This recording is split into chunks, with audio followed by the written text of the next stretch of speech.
Yule ambaye mlikuwa mnasema ana miezi 4 hajacheza. Ilikuwa haina haja Simba kumsajili mchezaji wa namna hiyo. Nadhani mmeona. Miezi 4 sio discussion. Mmeona. Ngoja nikukumbushe. Ngoja nikukumbushe. Wiki out week in Kibu Denis anacheza na penalti anapiga lakini yafungi. Bajaberi alitokea bench. Mpira wa kwanza akafunga. Kwa sababu la kufunga kaka ni kawaida kwenye football. Mimi namzungumzia yule mchezaji ambaye mlikuwa mnakaa cabinet kumzungumzia ukiwepo ndugu yangu. Yule yes. Sasa mchezaji kavaa shanga tusizungumze. Shanga amekuonesha haja kuonesha leo. Ameziona au hujazizum. Leo sasa ili ujue kulikuwa kuna shida. Leo ameonyesha lakini hazikuwepo. Kwa nini hazikuwepo? Wewe siku ile kana alikuonesha? Siku ile alikuonesha. Azam TV walileta mambo burudani. Leo ukienda nyumbani. Azam TV walileta burudani kwa wote. Ukienda nyumbani kaangalia pale alivyofanya hivi. Hazikuwepo kaka. Alivyofanya hivi. Hazikuwepo kaka. Wewe mwenyewe ulisema leo mbona hazipo? Mimi sijasema. Au umeona Mike unajizima ufahamu. Usiingize mimi humo katika mfumo wako ndugu yangu. Nisikilize vizuri, sawa?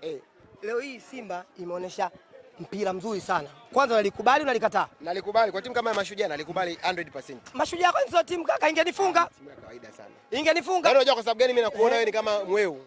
Ndio. Ungemfunga Mbeya City hapa leo ukajisifia mimi ningekuacha uflow kwa sababu Mbeya City mimi kanikazia. Mimi tu subiri. Subiri. Mashujaa mimi nakuja. Wewe nilikwambiaje wakati tunaingia? Nilikwambia chache sana mmeshinda 4. Chache sana nilimwambia umeshinda. Wewe unaweza kusema hiyo maneno? Wewe unaweza kusema hayo maneno lini na wapi? Ngoja kwanza, mmeniita huyu ani interview au nyinyi? Kwa sababu kila ninapowajibu ananiuliza huyu. Sawa. Kevin, Simba ni mpinzani wenu kwa maana ni mtani wenu wa jadi. Mpinzani wetu kwenye nini? Kwenye ligi ya Tanzania. Hapana, sio mpinzani wetu. Sasa mpinzani wako nani? Kwenye ligi ya Tanzania ni fact. Mpinzani wako wewe nani? Ni fact. Nani mpinzani wako? Msimu ulioisha yeye ndo amemaliza wa pili. Msimu wa nyuma alimaliza Azam FC. Na choice ya kuchafuta mpinzani. Azam tunayemuongelea amemkanda mara 2 mfululizo. Hauwezi ukasema mimi mwenzangu, huyu ni mshinda, yani huyu ni mshiriki mwenzetu kwenye ligi. Nimefunga mara 6 hizi akawa ni mwenzangu. Basi ni mtani wako ambaye kihistoria, wa kihistoria. Inakuwaje kwenye hichi kikosi ambacho wamekisajili hivi sasa? Unaona wanakuja kukupa mechi ngumu kutokana na ubora wa wachezaji ambao umewaona. Ukiongea tofauti tutakupiga. Wanakuja kunipa mechi ngumu. Yaani Simba anakuja kunipa mechi ngumu ndio dabi ya Kariakoo. Ndio. Sijaona kikosi cha kuja kunipa mechi. Una uhakika? Unajua kwa sababu gani? Yule Libasage hata kukutana na kina Balama Mapinduzi ambao wanacheza kuzima. Yule unacheza kuzima wachezei kipaji. Anakuja kukutana na Duke Kabuya. Mchezaji bora wa ligi kuu kwa mwezi wa 12. Duke Oga Abuya. Na mchezaji bora automatically wa mwezi wa kwanza mnamjua ni nani? Ni Depu. Amefunga goli 3, ameassist mara 1. Mwezi ushaisha huu. Ni tuzo yake ile pale. Na nawatumia salamu bodi ya ligi. Tuzo ikienda tofauti na kwa Depu. Kacheza dakika 92 sijui 95. Ana goli 3 na assist 1. Kwa hiyo timu, narudi sasa kwenye swali lenu. Timu la wao kutufunga sisi sijaiona. Kwa sababu leo hii Mpanzu hajacheza. Ndio. Mpanzu ndo mchezaji ambaye nilikuwa nikichungulia hivi anaweza akapata on target. Kwa timu hii huyo ni Libasage ambaye mnamsifia kwa zidi ya kina Balama Mapinduzi. Ukisema Libasage unacheza kama hivi. Anaishia miguuni kwa kina Damaro, miguuni kwa kina Duke Abuya. Hawana narudia tena. Hii save. Hawana timu ya kutufunga Yanga Afrika. Narudia tena na wewe nakwambia. Hauna timu ya kutufunga Yanga. Hata ya kumfunga Azam mimi sioni. Kwa sababu wa uchezaji wa Diakite ndio inabidi yule Libasage akachukue notes akae chini ya muangalie Diakite anavyocheza Azam FC. Kaka, una uhakika na unachokisema? 100% hii unaweza kaitunza. Kaka, tutakutana. Sawa tukutane. Nakupigia. Sawa. Nakupigia. Hivyo umemwona kipa wao Simba. Umeona sisi alizozifanya ni wazi kwamba amefanikiwa katika eneo hilo.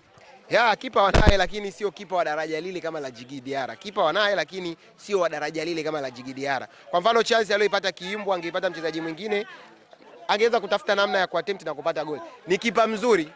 Unajua shida ya hapa Tanzania wachezaji unaowasajili ukitaka kuwafananisha na wachezaji wa Yanga ndio unapokosea. Na ndio maana alikuja Elim Panzu Kibisala wakasema ni kama Pakome. Kilichotokea mmeona. Amekuja Anicet Yaura, wengine wameenda mbali zaidi alivyokuwa Asec Mimosa alikuwa anamweka Pakome benchi. Kwa nini unamsajili mchezaji unamfananisha na mchezaji wa Yanga? Daraja la Yanga tuliloliweka. Goalkeeper wao leo mchukua ni mzuri lakini bado sijamuona mpaka nikakwambia kwamba yuko level za Djigui Diarra. Ni kipa mzuri na atawasaidia Simba kuondoka kwenye aibu ndogo ndogo. Kwa aina ya sajili ambazo wamezifanya sasa na mechi kama walivyoiona siku ya leo, wenyewe wana furaha sana siku ya leo kwamba timu imecheza vizuri. Wao furaha muda wote wanapata furaha na muda wote wanapata huzuni. Na ndio maana msajili mmoja wa Clatous Chota Chama ulisikia watu wanaimba mangungu wapepewe. Lakini sikufichi hiyo mechi ya Esperance de Tunis inaisha wao wamefungwa kwa Mkapa. Kelele zinarudi pale pale, wanasahau walisema mwenyekiti apepewe. Kwa hiyo hawa furaha yani kuvuja kwa pakacha rafu ya mchuuzi. Lazimu likujualo alikuli likakwisha. Lazima likubembelezi. Umebembelezwa na ushindi wa Mashujaa, umepupazwa hapo mbele. Mechi inayokuja umeshinda, lazima ukae kama unataka utaki. Kwa hiyo hawa wako kwenye hizo njia ninazokuambia. Wewe ni shabiki wa Young Africans na kwa mujibu wa wewe unavyozungumza ni kwamba timu yako imefanikiwa. Kwa namna ulivyoiona Simba inavyotengeneza kikosi chake, unadhani wanatengeneza ama wanazidi kubomoa ukilinganisha kikosi cha msimu uliopita na kikosi cha msimu huu? Namba kubwa wachezaji ambao walichangia magoli msimu uliopita wametoka na sasa ameingiza namba mpya ya wachezaji wengine. Wanaboresha kikosi chao, issue sasa inakuja wanaweza kukimbizana na kasi ya Young Africans. Kwa sababu sometimes football mchezo wa wazi. Hawezi ukasema anavyocheza Libasage ni sawa na anavyokuwa anacheza Joshua Budo Mutale. Budo ni mchezaji ambaye alikuwa unaona kabisa uwanjani kama tena attack, yani mwili ushakataa. Lakini huyu Libasage unaona ana drive, anafika, magoli kama yale anafunga ya kukevu. Kuna namna kitu kimeongezeka kwenye kikosi chao. Issue inakuja kuwa compete na Young Africans. Hapo ndo tatizo linapoanzia. Kama kwa daraja lao hili kuna namna wameongeza kitu na ushindani unaongezeka kwenye kikosi. Kwa sababu hata alivyokuwa anacheza yule Nixon Clement Kibabagi, hajafika kweli daraja la Zimbwe, lakini unaona kabisa kuna namna outshine Antonio Mligo. Kwa hiyo kuna kitu kimeongezeka lakini kijafika standard za Young Africans. Huu ni ukweli ambao akiongea mchambuzi anaweza kaonekana yuko upande wa Yanga, lakini huo ni ukweli. Wakati wanafanya usajili wewe ulimposti Nixon Kibabagi pamoja na Libase Goli ukasema kwa hapa Simba mmepata wachezaji. Imeonekana unaona wanavyo flow uwanjani. Kibabagi anavyocheza upambanaji wake. Anaweza kawa hana hiyo quality ya namna hiyo, lakini upambanaji uwanjani. Libasage unaona wanavyocheza. Kuna namna tu unaona upambanaji umeongezeka. Kwa hiyo wamepata wachezaji wazuri. Issue wataweza kumaintain kwenye ubora. Nimekutajia hapa ma MVP Simba wamewasajili last season. Dibra Fernandez Mavambo amekuja Simba, nini kimetokea? Alipoondoka sasa hizo unaona anavyoimbwa kule nje. Amekuja hapa na mtu anaitwa Lionel Ateba, alikuwa anasemwa striker mzito sijui nini. Ameenda kwa Waarabu kule anafunga. Shida atapata muendelezo. Joshua Budo Mutale hapa tumemcheka mpaka anaondoka Tanzania hajafunga goli ligi kuu. Anaweza kaenda ligi ya Kongo akaanza anafunga kila siku. Shida waliosajiliwa watapata muendelezo? Kama muendelezo haupo Simba matatizo yako pale pale.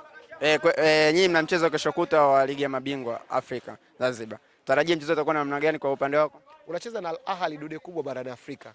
Matokeo utayopata wewe kama ni ya ushindi ni ya sare, mpira mzima Afrika utajua umepata matokeo kwa kufluke kama wajaangalia mpira. Kwa hiyo unapoenda kucheza na Al Ahly unacheza na timu kubwa. Usimsikie Ali alikuwa anasema airport pale. Al Ahly wanaweza wakacheza vibaya wakapata momenti mbili wakakumaliza.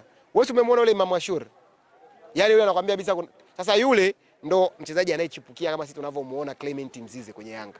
Anacheza mpira kwa namna. Trezeguet umemwona mtu anaenda hewani ana uwezo wa kuganda hadi hewani anafunga. Hiyo mechi siizungumzi sana lakini kamati zetu zinaenda kukaa. Sawa, wameshinda kwao na sisi tuna chance ya kushinda kwetu. Al Ahly hata ukimfunga hautakuwa mgeni. Simba wameshamfunga, Yanga kina Kanavaro wameshamfunga. Je, unaenda vipi kushinda zidi ya Al Ahly? Ni ngumu kimahesabu. Lakini kwenye football jambo lolote linatokea. Kamati zinaenda kufanya kazi, tunaenda Zanzibar kufanya kazi kutafuta matokeo. Kama sio tatu za muhimu, tupate hata alama moja. Na ni kitu ambacho kinawezekana. Tunaenda kujaribu. Na wala ikitokea Yanga amefungwa Zanzibar na National Ahly, wala sio jambo la kushtua wala la kusema kwamba Yanga amefungwa nyumbani. Kila mtu anajua daraja la Al Ahly. Kila mtu anajua kuanzia kwenye goalkeeper mpaka kwenye mshambuliaji wa mwisho wa Al Ahly ni daraja gani. Pengine mshahara wa mchezaji wa mwisho wa Al Ahly ndio mshahara wa mchezaji wa kwanza wa Young Africans. Kwa hiyo ni bado ni mapema sana kuzungumzia mchezo huu. Tutaanza kuzungumzia kuanzia kesho kwenye hamasa ya kwenda kwenye mchezo wa kesho kutwa.